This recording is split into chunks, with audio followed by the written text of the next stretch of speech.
Okay, we're looking at student satisfaction in distance learning.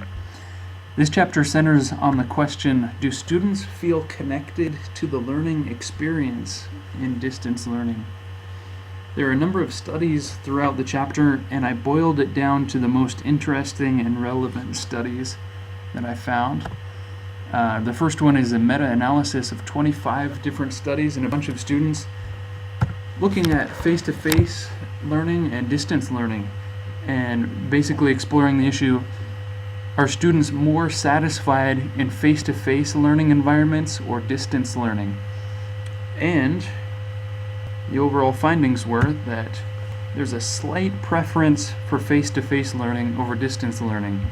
If you look at the positive correlation down in the bottom of 0.031 favoring face-to-face learning, you can see that the difference is slight. There's another meta-analysis looking at the exact same thing, only with a bunch more studies and a whole bunch more students. And they found pretty much the same thing. A higher satisfaction in face-to-face learning over distance learning, though the difference was very slight. Okay, another study broke courses down into 3 different groups.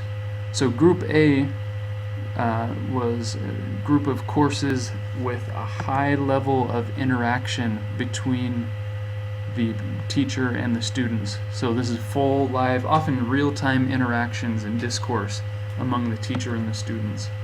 Group B had a limited interaction.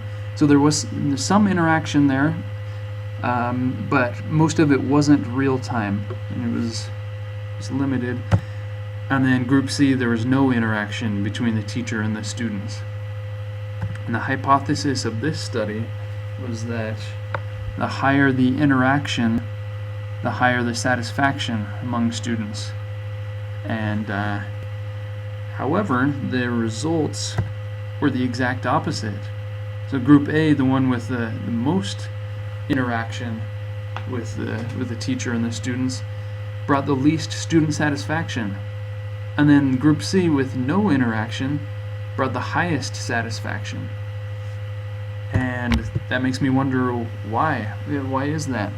So if you're going to be commenting on this video, I'd love to hear your thoughts on this, especially because the authors noted that there wasn't any conclusive evidence as to why the hypothesis was completely reversed in the findings.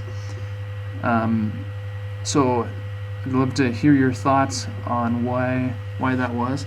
Though the authors did point to one, I think, very relevant issue, and they talked about the issue of technology. And we have to keep in mind that almost all of these, or at least the majority of these studies in this chapter, took place more than 10 years ago.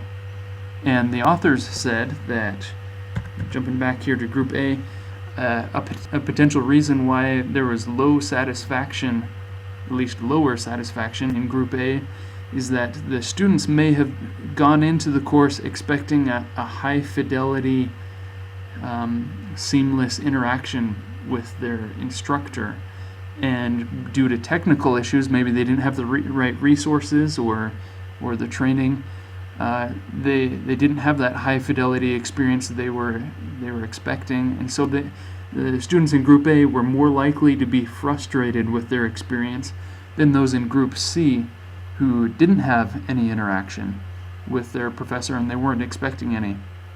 So that's one potential issue, and the authors expound a little bit more on this, saying that when a student has a positive attitude toward the technology they're using, and the student has prior use experience with that technology, as well as the necessary skills related, they're much more likely to be satisfied with their experience in distance learning.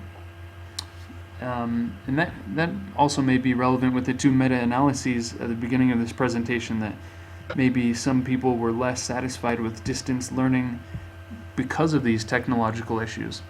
So if you're going to be commenting, I'd like to hear your thoughts as to Do you agree with this issue of technology? Do you think that's the determining factor, or do you feel like there are additional factors at work here that may be determining these different levels of student satisfaction? So, I would love to hear your thoughts. Thanks.